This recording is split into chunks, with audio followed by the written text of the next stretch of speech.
और दोस्तों, मैं ऐसे रहस्य की ओर जा रही हूँ जिसके बारे में सोच कर के भी मुझे ऐसे लगता है कि हाँ, ऐसा भी होगा, वैसे भी लोग होंगे और कैसे होंगे। Hello guys, this is Vaishali for the people by the people of the people और मैं आपका स्वागत करती हूँ एक्सट्रीम रोड्स में भोपाल से। बहुत खूबसूरत सी दोपहर है क्योंकि सुबह से हमारा टाइम निकल गया कार बुक करने में और हम जा रहे हैं भीमबेटका। सोचिए, जब आदि मानव, अभी नहीं बताऊंगी बाद में। ओके तो गाइस, मेरी कैब आ चुकी है और हम लोग 45 किलोमीटर्स करीबन 1.5 घंटे में कवर करने वाले हैं। आई होप मैं जल्दी पहुंच जाऊं क्योंकि ऑलरेडी दोपहर हो चुकी है, 2:45 हो चुके हैं। मैं पहुंचूंगी कब, मैं सब देखूंगी कब और आपको दिखाऊंगी कब।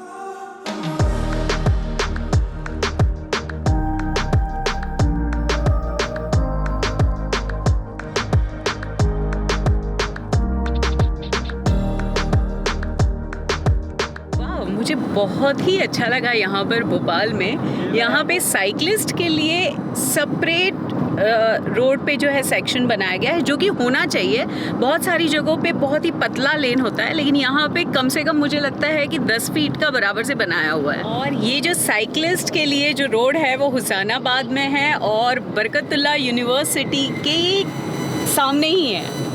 वेरी नीट रेड कलर में है और खूबसूरत भी लग रहा है। यहाँ पे अगर मैं साइकिल लेके आऊँ तो मज़ा आ जाए। और पता है, ये साइकिलिस्ट के लिए बहुत ही कन्वीनियंट है कि यहाँ पे यहाँ पे स्टैंड भी है, तो आप ऐप के ज़रिए इसे बुक कर सकते हैं और फिर आप एक सेक्शन से दूसरे सेक्शन पर जा सकते हैं और स्टैंड कहीं पर भी है, वहाँ पे आप अपनी साइकिल पार्क करके कहीं पे भी जाना है तो जा सकते हैं। तो एक ऐप है जिसका नाम है चार्टर्ड बाइक और इसे आप बुक कर करके भोपाल में आप साइकिल राइड कर सकते हैं और आपको स्टेशन टू स्टेशन बुकिंग करनी होती है। समझो कि आप हुसैनाबाद में एक सेक्शन पे हैं, अराउंड 10 किलोमीटर्स तक का रेंज अभी उन लोगों ने बनाया हुआ है और पूरा रेड कार्पेट की तरह बिछा हुआ है। और साइकिल स्टैंड्स पर साइकिल होती हैं, वहाँ से आप साइकिल बुक कीजिए एक स्टैंड से और फिर आप वहाँ से साइकिल भी देख लीजिए कि प्रॉपर है या नहीं है। फिर दूसरे स्टेशन तक जहाँ तक आपको जाना है, आपने जितना ऐप में बुक किया है,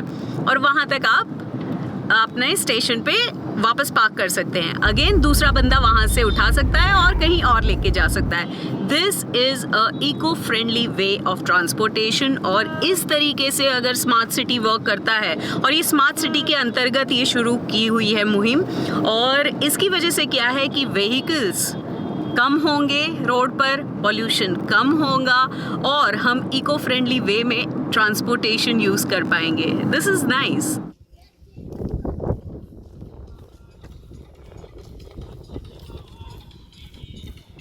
ओके दोस्तों, तो हम आ चुके हैं भीमबेटका और ये है एंट्री पॉइंट और यहाँ पे से आपको टिकट लेनी है।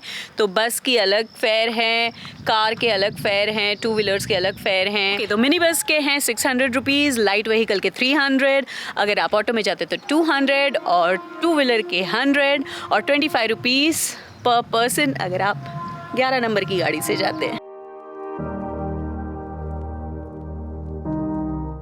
हरियाली ही हरियाली है चारों तरफ। ओके दोस्तों, तो मैं उस रहस्यमयी दुनिया में जा रही हूँ जहाँ पे कभी आदि मानव जिया करते थे और उन्होंने इन पहाड़ों में क्या किया है जिसे देखने हम आज यहाँ आए हैं। तो चलिए, ये है एंट्री पॉइंट भीमबेटका के लिए और अप्रॉक्सीमेट 1 किलोमीटर के रेडियस में हमें वो रॉक शेल्टर्स मिलेंगे जहाँ पे इन आदि मानवों ने कुछ किया है। क्या किया है, अंदर जाने के बाद। जैसे ही आप एंटर होते हैं, लेफ्ट हैंड साइड में आपको ये मैप दिखाई देगा और कुछ इन्फॉर्मेशन है यहाँ पर, और हम 15 रॉक शेल्टर्स को कवर करेंगे जहाँ पे आदि मानव का रहस्य छुपा है। भीमबेटका को हमारी कहानियों में पांडुपुत्र भीम से जोड़कर देखा गया है। महाभारत काल में शायद यह भीम की आराम स्थली रही होगी, इसी कारण इसे भीमबेटका कहते हैं। मानव विकास को अद्भुत रूप में पेश करती विंध्य पर्वतमालाओं से घिरी यहाँ की शैल गुफाएं किसी रहस्य से कम नहीं है।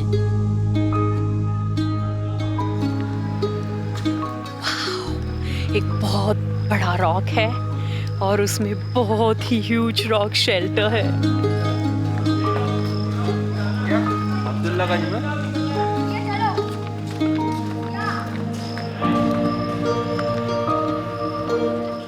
ये रॉक शेल्टर आदि मानव ने जिस प्रकार से आम जनजीवन को चित्रों में उकेरा है वह स्तब्ध कर देता है। लगता है कि आज से 12,000 साल पहले कोई कैसे इतना सोच सकता होगा। यह निश्चित ही अवर्णीय है, अद्भुत है। 1957 में जब वीएस वाकनकर ने इसकी खोज की तो दुनिया एक टक हमारी ओर देखती रह गई और 2003 में इसे विश्व धरोहर में शामिल किया। यस दोस्तों, ये है भीमबेटका और यहीं पे रहस्य छुपा है आदि मानव का। ज़रा सोचिए, कई वर्षों पहले, हो सकता है 10,000 साल, 20,000 साल, 30, 40 या उससे पहले।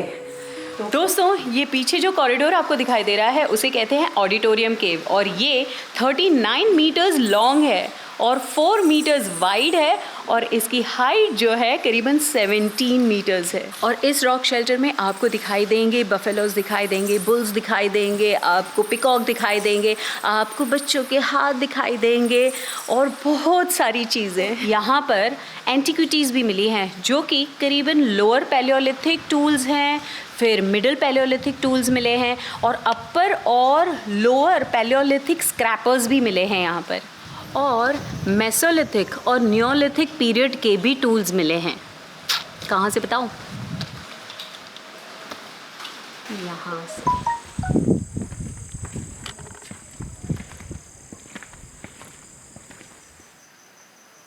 इसे कहते हैं इवोल्यूशन ऑफ मैनकाइंड, मानव का उद्विकास। क्या आप इमेजिन कर सकते हैं हमारे एंसेस्टर्स जो हैं वो कितने साल पुराने होंगे? 400 मिलियन ईयर्स अगो।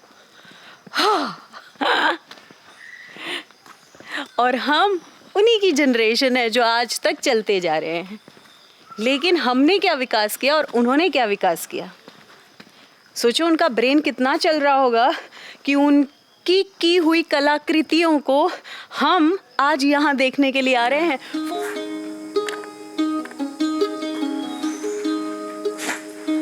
वाओ, ये है 6 रॉक शेल्टर और यहाँ पर मैं देख रही हूँ कि कुछ ग्रुप में लोग हैं और वो डांस कर रहे हैं।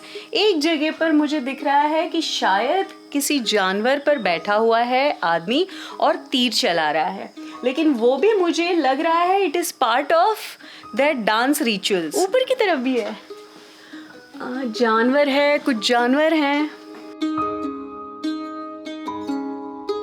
ये रॉक शेल्टर कवर्ड है कंप्लीटली सी शेप में और ये 7th रॉक शेल्टर है और इसमें वॉर सीन दिखाए हुए हैं।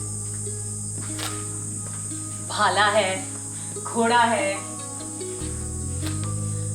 इंसान है। हमारे पास और एक जगह है जहाँ पर हमारी धरोहर में रॉक शेल्टर है।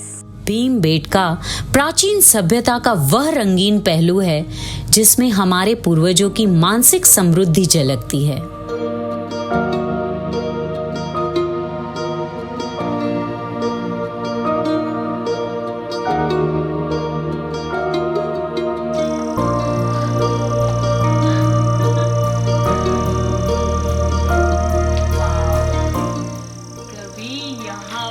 आदि मानव रहते थे।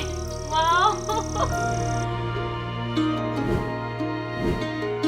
अभी हम आ गए हैं रॉक शेल्टर 11 में और रॉक शेल्टर 11 में भी कुछ ग्रुप दिखाई दे रहे हैं मुझे और वो ग्रुप जो है डांस कर रहे हैं। एक्चुअल में थोड़ा सा पानी के सीपेज की वजह से ये क्लमजी हो गया है, दिख नहीं रहा है वो। यहाँ पे जितने भी रॉक शेल्टर में हमें पेंटिंग दिखाई दे रहे हैं वो 10,000 साल के अंदर के हैं। जानवर हैं, हाथी हैं, फिर लोग हैं, घोड़े हैं।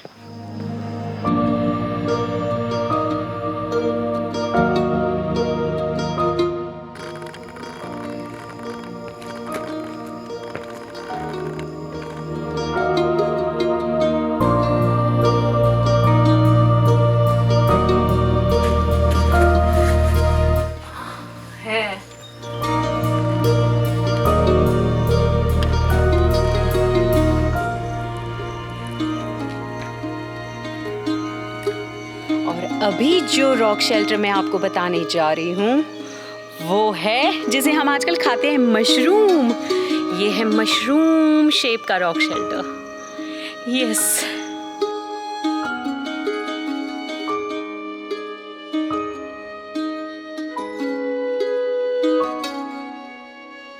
जरा इमेजिन कीजिए दोस्तों कि 400 मिलियन साल पुराना इतिहास, जब आदि मानव रहा करते थे और अगर वो पत्थरों को कैनवास बना के उस पर शैल चित्रकारी करेंगे तो कैसा रहेगा।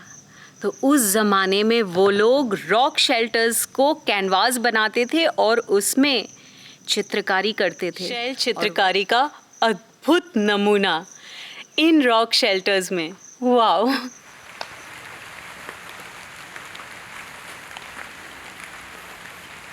जब आदि मानव जो हैं इन रॉक शेल्टर्स में आश्रय लेते होंगे, कड़ी धूप में, कड़ी बारिश में, और उस समय वो लोग ये चित्रकारी किया करते थे। कारण अलग अलग रहे हैं अलग अलग टाइम के अनुसार, लेकिन अधिकतर ये सारी जो चित्रकारी हुआ करती थी वो रिचुअल्स को लेकर के थी। वो जिन देवों को मानते थे, जिन प्रथा को समझते थे, जो प्रथा का प्रचलन उन्होंने किया था अपने टाइम पर, वो सारी चीज़ें वो लोग चित्रों के द्वारा दर्शाते थे।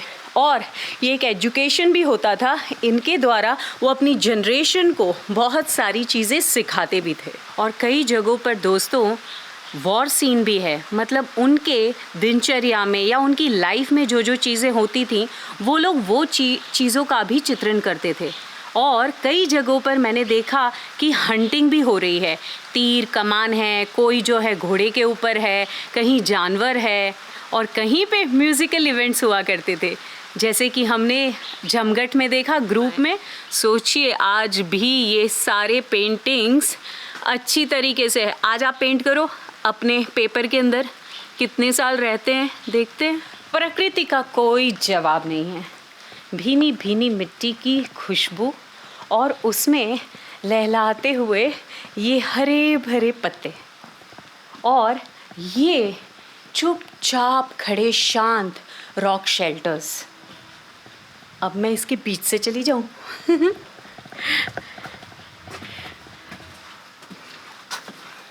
आओ दोस्तों, यहाँ पर मुझे दिख रहा है हाथी है, घोड़े हैं और उसके साथ कुछ लोग भी हैं। हाथी घोड़ा पाल की, जय कन्हैया लाल की। वाह! बारिश हो रही है, धीमी धीमी बूंदें पड़ रही हैं और उसके साथ भीनी भीनी खुशबू मिट्टी की। और ये बड़े बड़े रॉक शेल्टर जिसके बीच से मैं निकल रही हूँ। दिख रहा है आपको? यहाँ कुल 750 रॉक शेल्टर्स मिले हैं भीमबेटका में और करीबन 500 के आसपास प्रोटेक्टेड हैं ASI की तरफ से।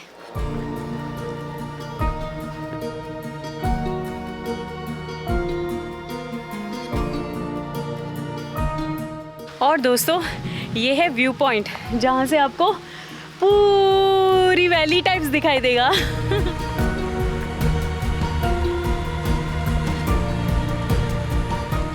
फिफ्थ रॉक शेल्टर पर भरा पूरा पेंटिंग और आश्चर्यजनक भी है, इतने सारे हैं। वाह! बारिश बहुत तेज़ होने लग गई है। मैं भी रॉक शेल्टर में आश्रय ली हुई हूँ। हम फोटोग्राफर्स जो होते हैं वो इतने क्रेज़ी होते हैं कि हमारा मन ही नहीं भरता है बस। और इसी कारण हम ये इतने 1 किलोमीटर के रेडियस में 15 रॉक शेल्टर नहीं ख़त्म कर पाए। ये थी कहानी आदि मानव ज़माने की, और हम आज यहाँ आकर इसका आनंद उठा रहे हैं। तो अगर आपको ये कहानी अच्छी लगी है, बच्चों आपको भी अगर ये कहानी अच्छी लगी है तो आप जो है इसके ऊपर और स्टडी कर सकते हैं, क्योंकि इस रहस्य में बहुत मज़ा है। तो इसी के साथ ही आपको ये ब्लॉग अच्छा लगा है तो लाइक कर दीजिए, सब्सक्राइब किया कि नहीं यार, हर टाइम बोलना पड़ता है। मैं तो ये देखती हूँ कि इतने सारे व्यूज़ हो जाते हैं, इतना वॉच टाइम हो जाता है, लेकिन आप सब्सक्राइब करना भूल जाते हैं।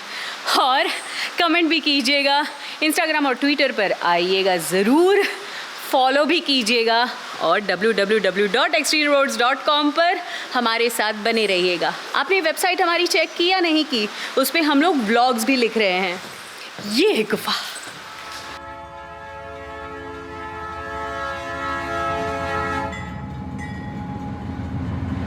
दोस्तों, तो ब्लॉग की एंड मुझे लगता है कि डिनर बढ़िया खाने से होगा। और यहाँ पे मैं जमजम में हूँ और जमजम जो है वो फास्ट फूड रेस्टोरेंट माना जाता है, लेकिन मैं जहाँ पर बैठी हूँ वहाँ पे सिटिंग एरिया भी है। तो यहाँ पे 2 रेस्टोरेंट्स हैं इनकी, जो कि स्टेशन के पास है। जायका लिया जाए जमजम का।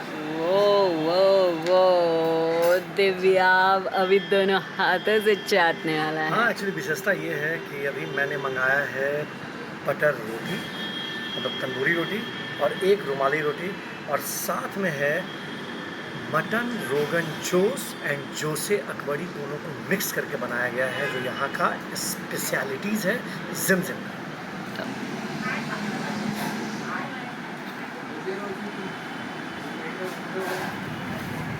मैं रुक नहीं पा रहा हूँ। मैं होटल से बाहर आकर खा रहा हूँ, सिर्फ इसके लिए कम नहीं है।